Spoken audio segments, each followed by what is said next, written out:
لم تمنحيني يا فاس شيئا جميلا البتة، ولا أنا منحتك إياه. ولكن ألست أنا الضيفة وأنت من كان عليها واجب الإكرام؟ لكنك كنت أبخل مدينة على الإطلاق. ورغم ذلك أيتها العجوز البالية، لا أنكر أنه على هوامش قلبك الشحيح صادفت أرواحا منحتني الدفء والهدوء الذي سرقه مني بؤس شوارعي. أناس سأحتفظ بهم في الزاوية المضيئة والنظيفة من ذاكرتي. أما ال3 سنوات التي قضيتها ومرت على أرضك، سأرميها في البؤرة السوداء منها، فقد كانت كحرب باردة بيني وبينك. كنت قاسية يا فاس، وأنا كنت طالبة هجرت مدينتها الصغيرة إليك، باحثة عن العلم، أيتها العاصمة العلمية. ذاك العلم والمعرفة التي اقتلعتها من بين أنيابك، كمتشرد جائع يختطف لقمة خبز من فم كلب ليسد بها فجوة صغيرة من معدته. لا أعلم من أين لي بهذا المثال، لكنه يليق بنا، أنا وأنت، أيتها البخيلة. لطالما خنقت أنفي رائحة البؤس النتنة التي تنبعث منك. كان البؤس هو الوباء الذي سكن عظامك الهشة وجعلها مهترئة تفوح منها رائحة أقرف من تلك التي تخلفها الجيفة.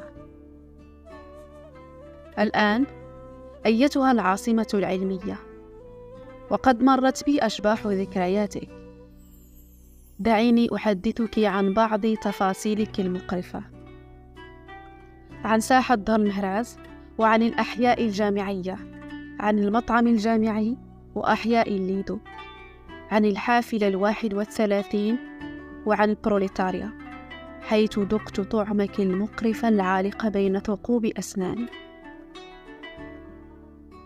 في الساحة الجامعية دار المهراز، التي تضم آلاف الطلبة بمختلف الأعمار والأجناس والألوان واللغات، هناك حيث تجسد الاختلاف في معناه الحقيقي على أرض الواقع. جمعت الصدق والكذب وقد رأيتهما يتجولان في الساحة اليد في اليد، الغني والفقير، وهذان قليلا ما كنت ألمحهما معا.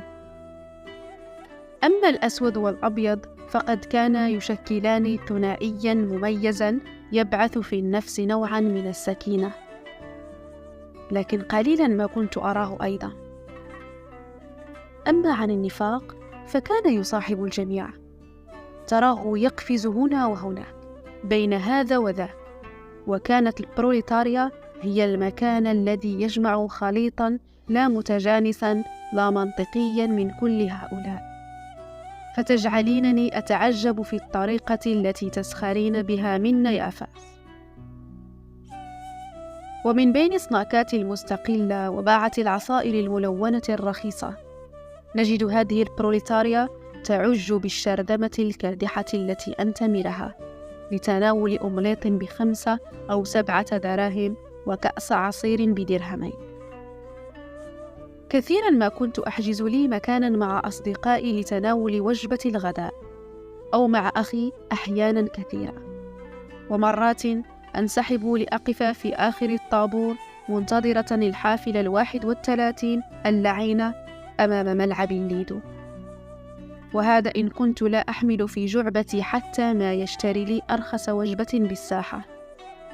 ألا ترين أنك كنت بخيلة حتى في إطعامي يا فاس؟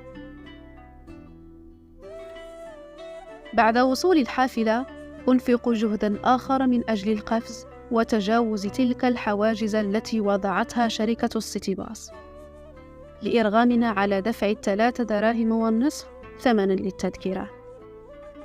ثم بعد تنهيدة طويلة أنفث معها بقايا النفس المتعب، أقف أمام النافذة لا لأستمتع بشوارعك فقد كانت بشعة، لكن لأهرب بنفسي من بشاعة حافلاتك التي لا تليق حتى لنقل الحيوانات. عند دخول المطعم الجامعي بسايس أجدني أمام طابور آخر وأنا في مؤخرته. أمد يدي إلى الجيب، أخرج هاتفي بشاشته المنكسرة التي تذكرني بحالي. أحاول طرد الملل فأجده فارغا من الشحن، ثم ألقي عليك باللعنات تتابعا في قرارة نفسي. قليلا جدا ما كان يحالفني الحظ لأكون في المقدمة وأسلم من الانتظار الممل وتسلمين من لعناتي، حتى عندما يقاطعون وجبات الريسط بحجة المطالب، فإنني لا ألعن سواك يا فاس. وعندما يقاطعون الحافلات وأنا لا أملك ثمن سيارة الأجرة، فأضطر لقطع المسافة بين السايس وطرمهراز مشيا على الأقدام، ألعنك في كل خطوة 1000 مرة. فمهما كان سبب العثرة على أرضك، كان سهم لعنات يخترق جلدك أنت فقط. حتى عند مرور بحي الليد الصفيحي الذي تم ردمه وإعادة إعماره بمساكن شبه لائقة، فإنني أشم رائحة الفقر وألعنك. لا زال البؤس يسكنك يا فاس مهما حاولت إخفاءه. لا زالت رائحة العفن تخرج من باطن أرضك. أنت مريضة يا فاس، ومرضك بؤس مزمن. الآن وقد رحلت عنك وسلمت من شقاوتك، وأزلت بقايا البؤس من على جسدي.